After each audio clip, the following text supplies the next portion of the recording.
السلام علیکم ورحمۃ اللہ وبرکاتہ۔ اللہم لبیک اسلامک چینل میں میری طرف سے تمام لسنرز ویورز پہ بہت بہت ڈھیروں دعائیں، سلام۔ اللہ تعالیٰ آپ سب کو اپنے اپنے گھروں میں خوش رکھے، آباد رکھے، اور آپ کی آنکھیں، آپ کا کلیجہ ہمیشہ ٹھنڈا رکھے، آپ پر اپنی رحمتوں کا سایہ رکھے، آپ کی دعاؤں کو شرف قبولیت بخشے، اور آپ کی دعا آپ کے منہ میں سے نکلنے سے بھی پہلے رب العزت قبول و مقبول فرمائے، اور ہر ضرورت کو عزت کے ساتھ، پردے کے ساتھ اپنے وقت پہ پورا کرے، ہمارے گناہوں کو معاف کرے، اور اللہ ہم سب کو اپنی خاص رحمتوں میں ڈھانپ لے۔ الہی ثم آمین۔ آج کے ٹاپک میں ذکر کرنا چاہتی ہوں آپ سے اللہ کے ذکر کی فضیلت کے متعلق، کیونکہ یہ سب سے امپورٹنٹ چیز ہے اللہ کا ذکر کرنا۔ تو اس پہ آج کچھ بات چیت کرتے ہیں۔ اللہ تعالیٰ فرماتے ہیں، میں اپنے بندہ کے گمان کے ساتھ ہوں، جیسا وہ میرے متعلق گمان رکھتا ہے میں ویسا ہوتا ہوں، اور میں اس کے ساتھ ہوتا ہوں جب وہ میرا ذکر کرتا ہے۔ چنانچہ اگر وہ اپنے دل میں یعنی تنہائی میں میرا ذکر کرتا ہے تو میں بھی تنہائی میں اسے یاد کرتا ہوں، اور اگر وہ کسی مجمع میں میرا ذکر کرتا ہے تو میں بھی اس کے مجمع سے بہتر مجمع میں یعنی فرشتوں کے مجمع میں اس کا ذکر کرتا ہوں۔ سبحان اللہ۔ آپ دیکھیں اس سے زیادہ پروفٹ والی چیز کیا ہے کہ ہم اللہ کا ذکر کریں تنہائی میں بھی اور اپنی مجلسوں میں بھی، محفلوں میں بھی۔ تو ہمیں اور کیا چاہیے کہ اللہ تعالیٰ بھی ہمیں یاد کرے فرشتوں کی محفلوں میں، اللہ تعالیٰ بھی ہمیں یاد کرے اپنے دل میں، تو پھر تو ہم کامیاب ہونے والوں میں سے کامیاب ہو گئے نا۔ یا اللہ ہم سب کو توفیق دے کہ بس ہماری زبانیں تیرے ذکر سے تر رہیں، ہمارا دل تیرا ذکر ہر وقت کرے، اور ہم تیرے خوف سے ڈرتے رہیں، اور امید کے ساتھ تیری طرف دیکھتے رہیں کہ اللہ تعالیٰ سن رہا ہے، وہ ضرور ہماری دعا قبول فرمائے گا، اور ضرور ہماری حاجت روائی فرمائے گا، اور ہمیں دین و دنیا کی مشکلوں سے نجات دے گا۔ رسول اللہ صلی اللہ علیہ وسلم نے فرمایا، کیا میں تمہیں وہ عمل نہ بتلاؤں جو تمہارے اعمال میں سب سے بہتر ہے اور تمہارے مالک پروردگار کے نزدیک سب سے زیادہ پاکیزہ ہے، اور تمہارے درجات کو سب سے زیادہ بلند کرنے والا ہے، اور سونے چاندی کے اللہ کے راہ میں خرچ کرنے سے بھی بہتر ہے۔ اس سے بھی بہتر ہے کہ تم اپنے دشمن سے میدان جہاد میں مقابلہ کرو، پھر تم اس کی گردنیں کاٹو اور وہ تمہاری گردنیں کاٹے۔ صحابہ نے عرض کیا، کیوں نہیں یا رسول اللہ، ضرور بتلائیے۔ تو آپ نے ارشاد فرمایا، وہ عمل اللہ کا ذکر ہے۔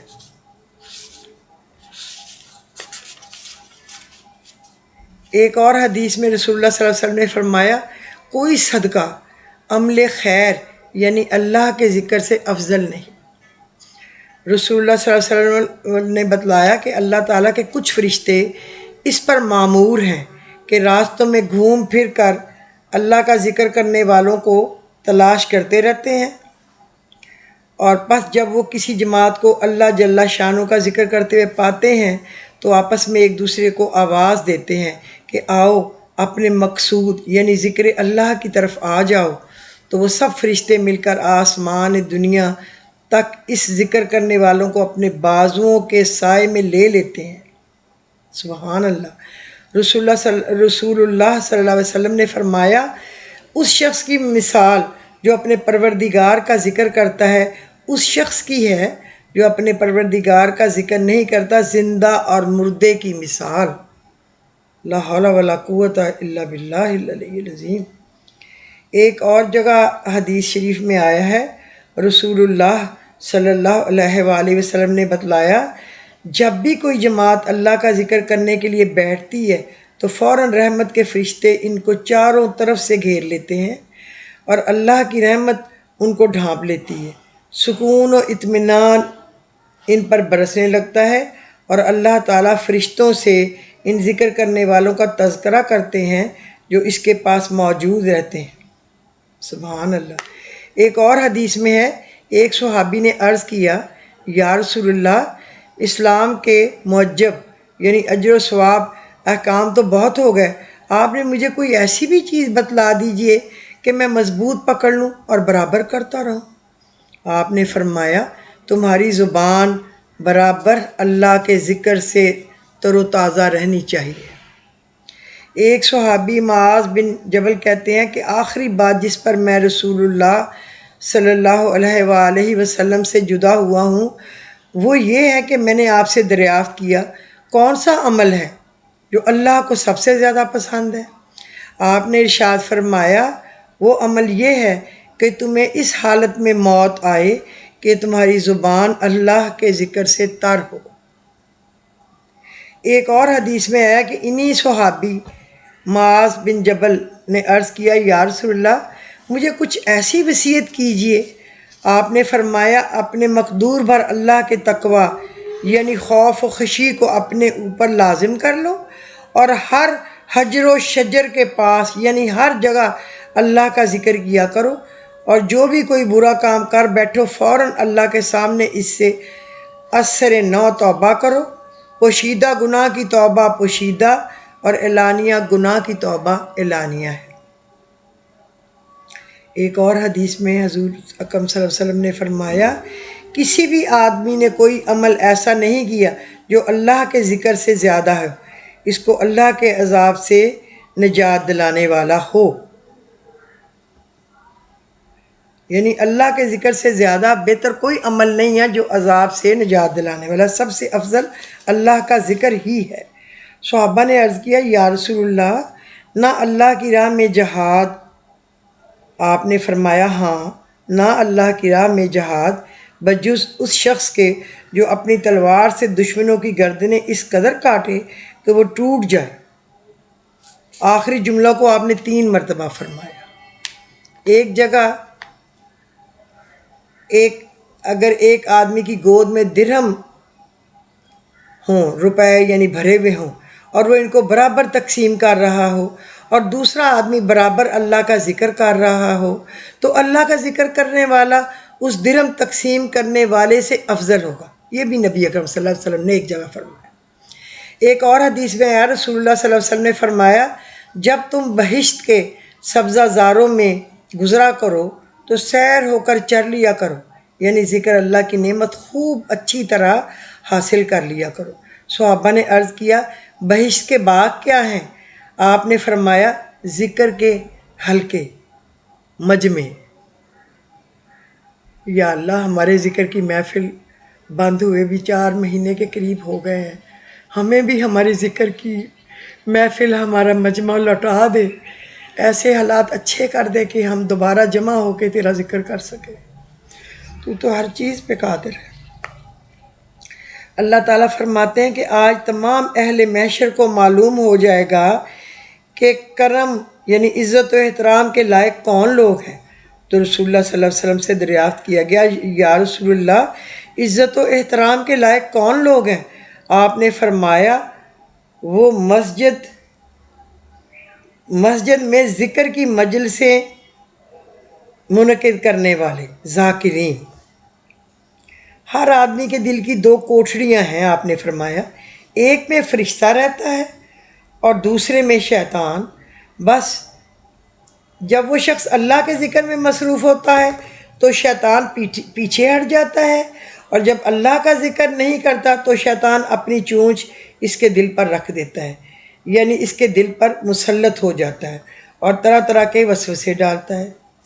جس شخص نے فجر کی نماز جماعت کے ساتھ ادا کی اور پھر سورج نکلنے تک وہیں بیٹھا ہوا اللہ کا ذکر کرتا رہا، پھر 2 رکعتیں اشراق کی پڑھی، پھر مسجد سے واپس آیا، تو اس کو ایک حج اور ایک عمرہ کی مانند اجر ملے گا۔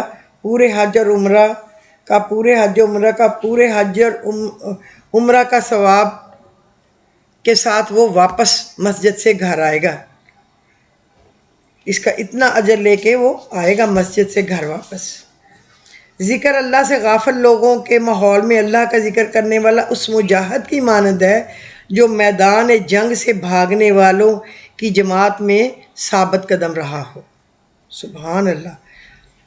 ایک حدیث میں ہے جو کوئی جماعت کسی بھی مجلس میں جمع ہوئی اور اللہ کا ذکر کیے بغیر وہاں سے منتشر ہو گئی تو یوں سمجھو وہ ایک مردار گدھے کی لاش پر جمع ہوئے اور اسے کھا کر منتشر ہو گئے، اور ان کی یہ مجلس قیامت کے دن ان کے لیے بڑی حسرت اور افسوس کا موجب ہوگی۔ ایک اور جگہ حضور پاک صلی اللہ علیہ وسلم نے فرمایا، جو شخص بھی کسی راستہ پر کسی کام کے لیے چلا اور اس اثناء میں اللہ کا ذکر نہیں کیا تو یہ غفلت اس کے لیے حسرت و حرمان کا موجب ہوگی، اور جو شخص اپنے بستر پر لیٹا اور اس نے اللہ کا ذکر نہیں کیا تو یہ غفلت اس کے لیے حسرت و حرمان کا موجب ہوگی۔ ایک حدیث میں ہے، ایک پہاڑ دوسرے پہاڑ کو اس کا نام لے کر آواز دیتا ہے کہ فلاں پہاڑ، کیا تیرے پاس سے کوئی ایسا آدمی گزرا ہے جس نے گزرتے وقت اللہ کا ذکر کیا ہو؟ تو جب وہ جواب میں کہتا ہے ہاں تو وہ خوش ہو کر اس کو مبارکباد دیتا ہے۔ سمجھ آ گئی نا سب کو؟ ماشاءاللہ میں سمجھداروں سے بات چیت کر رہی ہوں۔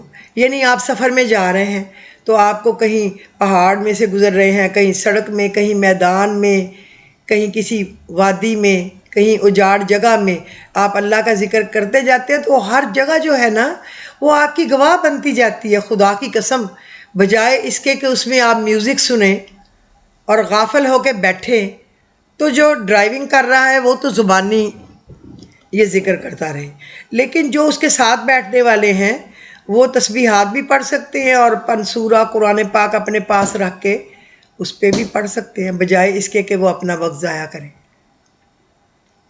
اور جو کچھ لوگوں کو جیسے سورۃ یاسین، سورۃ مزمل، سورۃ ملک، سورۃ رحمان زبانی یاد ہو جاتی ہیں نا ہر وقت پڑھنے سے، باقی چھوٹی صورتیں تو وہ زبانی اس کو پتہ ہوتا ہے کہ اگر وہ 15 منٹ میں کسی دفعہ قل هو اللہ پڑھتا ہے یا آدھے گھنٹے میں کسی دفعہ آیت الکرسی یا آدھے گھنٹے میں کسی دفعہ، اس کو ویسے ٹائم کا بھی حساب ہو جاتا ہے، پھر اس کے پاس تسبیح پکڑی ہو یا نہ پکڑی ہو، بس اس کی زبان چلتی رہتی ہے، اس کو پتہ ہوتا ہے اب اتنا ہو گیا، اب اتنا ہو گیا، اور مقصد تو اللہ کو راضی کرنا ہے نا کہ جتنا بھی ہو گیا اللہ کو قبول و مقبول فرمائے۔ بس آپ اپنی عادت یہ بنائیں، یہ نہ سوچے کہ کوئی بات نہیں، دنیا داری بھی تو کرنی ہے نا، اب تھوڑا انجوائمنٹ کر لیں۔ انجوائمنٹ میں کچھ نہیں رکھا، آپ یقین کریں انجوائمنٹ میں کچھ نہیں رکھا۔ یہ انجوائمنٹ ہی ہے نا جو ہم سانس لیں، کھائیں، سکون کا سوئیں، پہنیں، چھت کے نیچے رہیں، ہمارے بچے تندرست ہوں، خاوند سلامت ہو، والدین صحیح ہوں، بہن بھائی ٹھیک ہوں، تو یہ بھی تو انجوائمنٹ ہی ہے نا۔ اچھا کھانے پینے کو مل رہا ہو، ملنے جلنے والوں کی محفل ہو، اس میں اللہ رسول کا ذکر بھی ہو رہا ہو، ایک دوسرے کا حال چال بھی پوچھ رہے ہوں، وہ بھی عبادت ہے۔ اللہ نے کہیں نہیں کہا کہ لوگوں کو چھوڑ دے۔